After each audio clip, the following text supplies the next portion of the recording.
Ooh, a visitor. Welcome, friend. You're just in time for the knife and sheath cleaning audio ASMR demonstration, courtesy of the Outpost archives.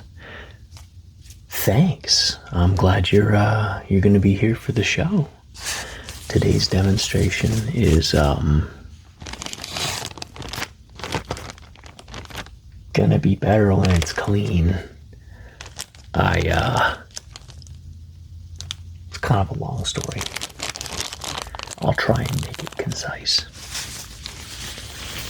When I was like 14 or 15, I took a knife making class at my local museum. I had no idea that it was like a master level class, and it took like 6 weeks over the course of a summer of an intense work to make one knife. This is it. It's been in deep storage for a bit of time, and since I handmade all of it, and I was very young, and it was done at a museum, some of the practices were probably not the best, and the sheath, which is leather, real leather, has a little tiny bit of mold growing on it. So we're going to treat the sheath, and then while we've got it out, give the knife itself a little coating of Ballistol, which is a all-purpose lubricant and protectant, and it smells amazing. And then, of course, to clean and hopefully kill the mold, we've got 70% rubbing alcohol. So today's going to be glove sounds, lid sounds, liquid sounds, plastic sounds, leather sounds, metal sounds. Got the cutting mat out, so whatever this is sounds. And then this is my favorite part. The handle of the knife is, what is it called? FD4, DR4. It's the stuff that circuit boards are made out of, like the actual composite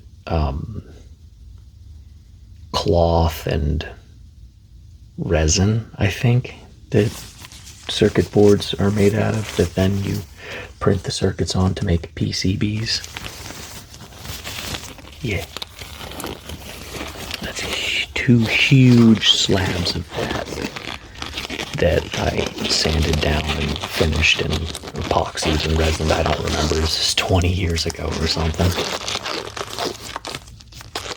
I remember little bits and bobs. I remember hand sewing the the sheath with like a punch awl. It took forever. Not my favorite part of this. What took the longest was just filing down the blade. You make the profile, and then you literally just take forever grinding away at steel. And this is like a really well-made knife, if I do say so myself, because the dude teaching the class made really good knives. This went into the furnace and all that for hours or days or whatever. It's like the hardest blade steel you can possibly make at home. Well, it wasn't at home, it was in a museum with all kinds of industrial equipment. So I always have trouble putting the right one on. It makes me think my right hand's bigger than my left hand. So now that we're gloved up and the mold can't hurt us, let's get a look at the actual art piece.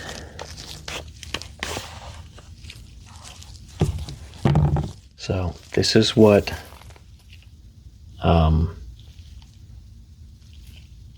14 or 15-year-old me thought was the coolest knife profile ever designed.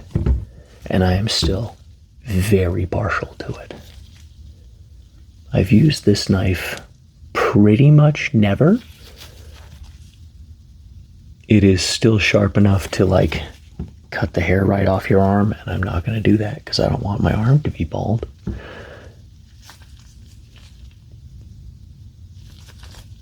I hope you can get a good look at that because it really is. I mean, 20 some odd years later, I am still very proud of this. Notches in the back that I carbon scored. So that like black in there is permanently part of the coloring of the knife itself. There's, well, it's full tang, and then there's cross studs to hold the handle on.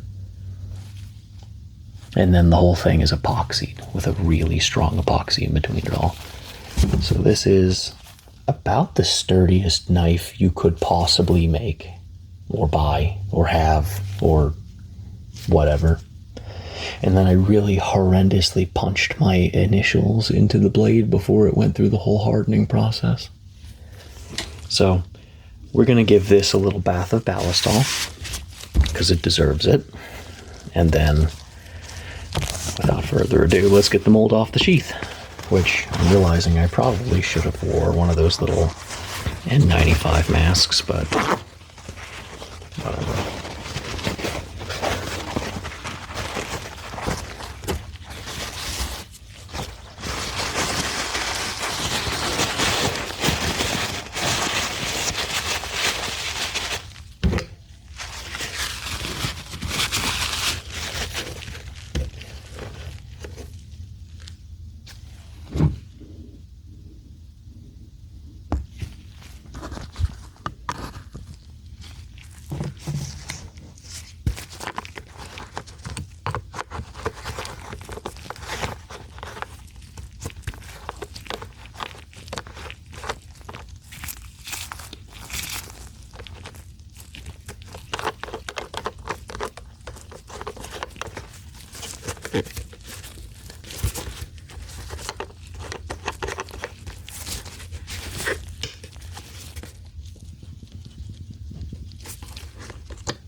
It's one of the fun things about these roads. You can play around with the soundstage as you go.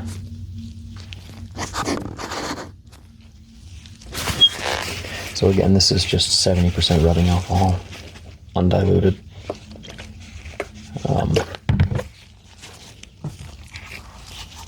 Directly onto the knife. Sheath. And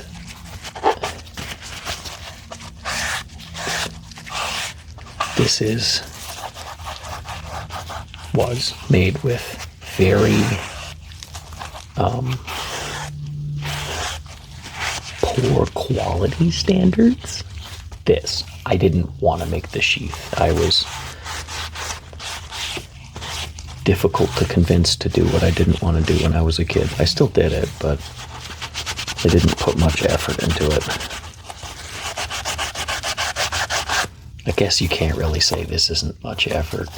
I probably sneezed all over it while I was working on it, is what I'm trying to say. I didn't exactly, like, respect it.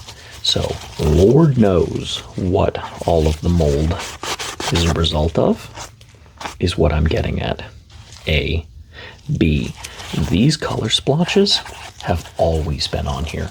So it's really funny to see after like 20 years and 10 untouched in storage. Whatever these discolorations were turned into mold years later, which is why I'm speculating maybe I sneezed directly on this or something.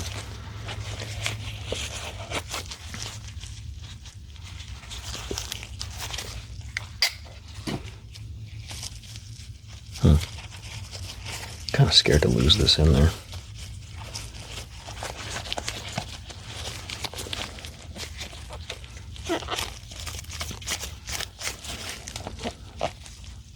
Okay, we're good.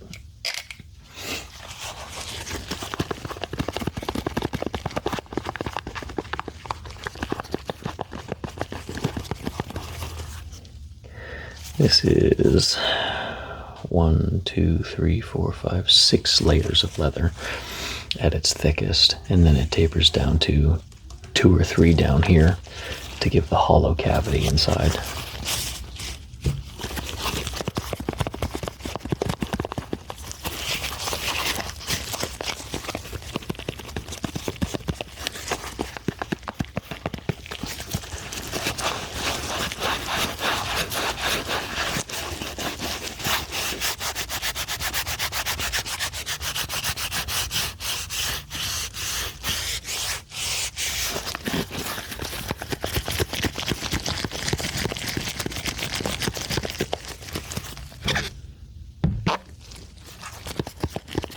Still trying to figure out exactly my studio space going forward. As you can see, I'm particularly cramped in here how I'm set up today. I know the whole closet thing is part of the kayfabe, but like there's all of 400 subscribers right now, so I think I can kind of do whatever I want, and probably no one's gonna remember. We might drop the whole closet act and just move out to the living room, because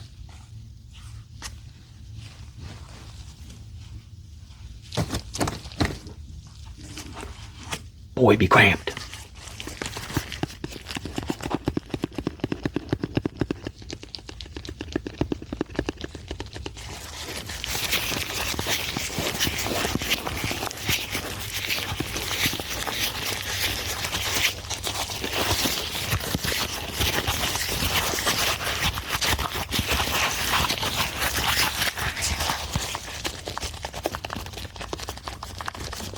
Oh, and if I didn't show you, there was a really sad attempt at a belt loop on the back, too. But I mean, like,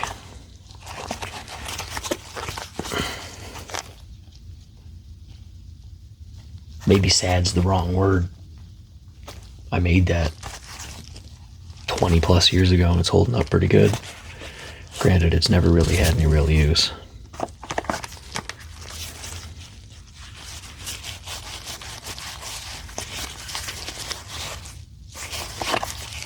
So I'm going to hit this one more time with one more cloth. And then this has to go sit outside for 24 hours. I don't know if it has to. That's what the wisdom of the ancients told me. Google. Actually, it might have been ChatGPT. I forget which one I asked. They're both AI these days. It really doesn't matter.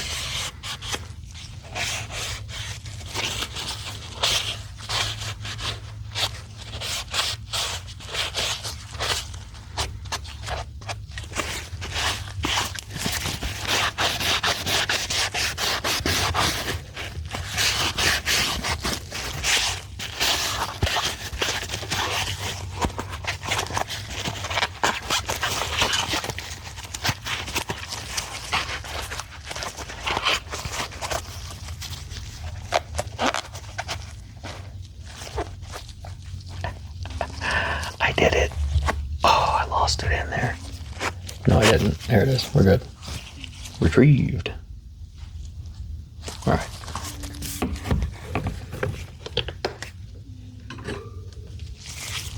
I hear a cat snoring. Where is that?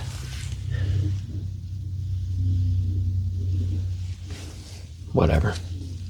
I hope you like the sound of snoring cats.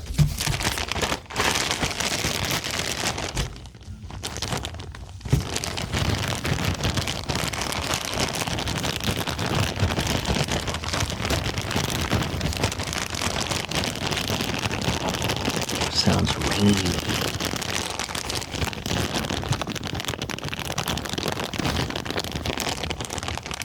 Rain on a tarp.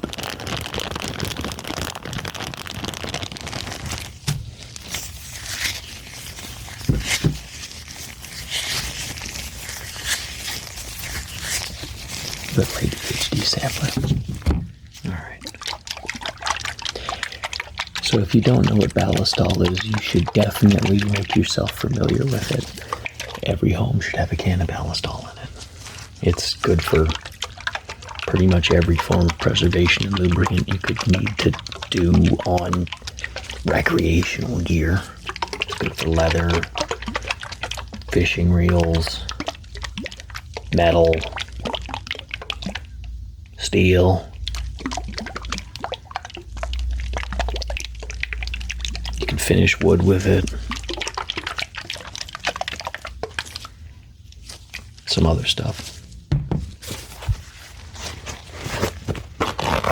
And depending how much ballistoling you do, this can's lasted me probably 5 years.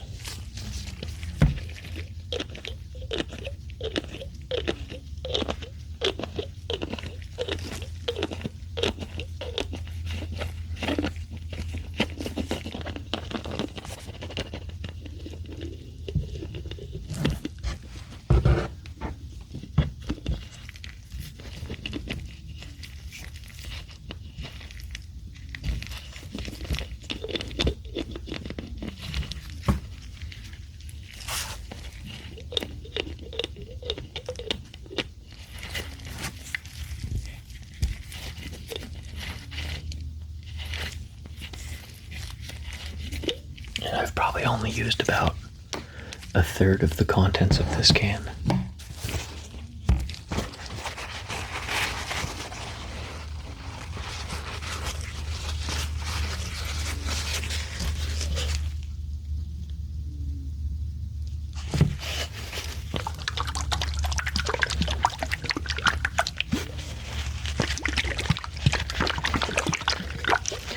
We're going to give it a light oiling, which is uncharacteristic for me. Usually I go hard or go home.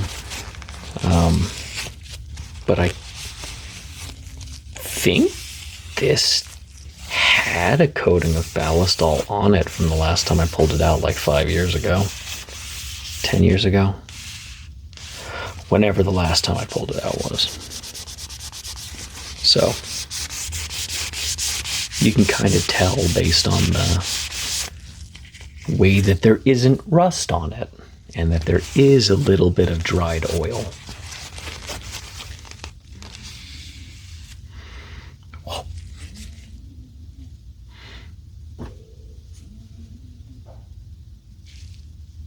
I think I just realized what this smells like. There are these tiny little bottles of after dinner stomach settling beverages, I believe called aperitifs, that there's one called like Umberdunger, Umbelmenger, Umbus Bumbus. That's what this smells like. Absolutely the vat of chemicals that is the undiluted Ubus Magubus after dinner aperitifs. That is what that smells like. It's a good smell, but it's a very chemically smell.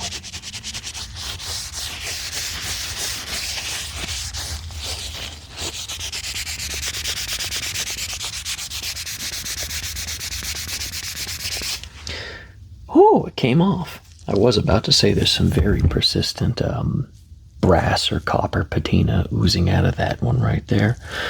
But I just hit it with the scrubber real quick, and it's scrubber. I hit it with the paper towel slightly aggressively, and it's gone.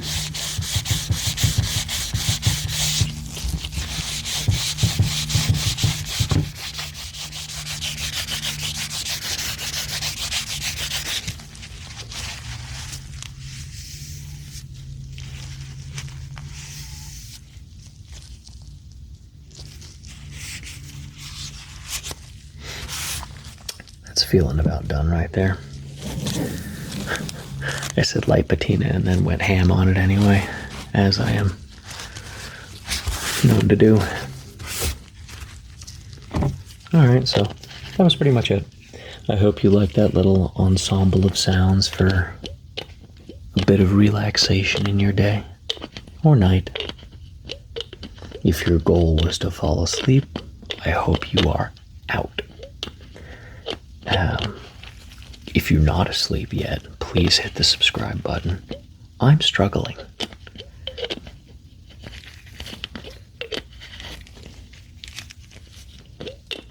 Share it on your favorite subreddit. Tell a friend. Email it to your grandma.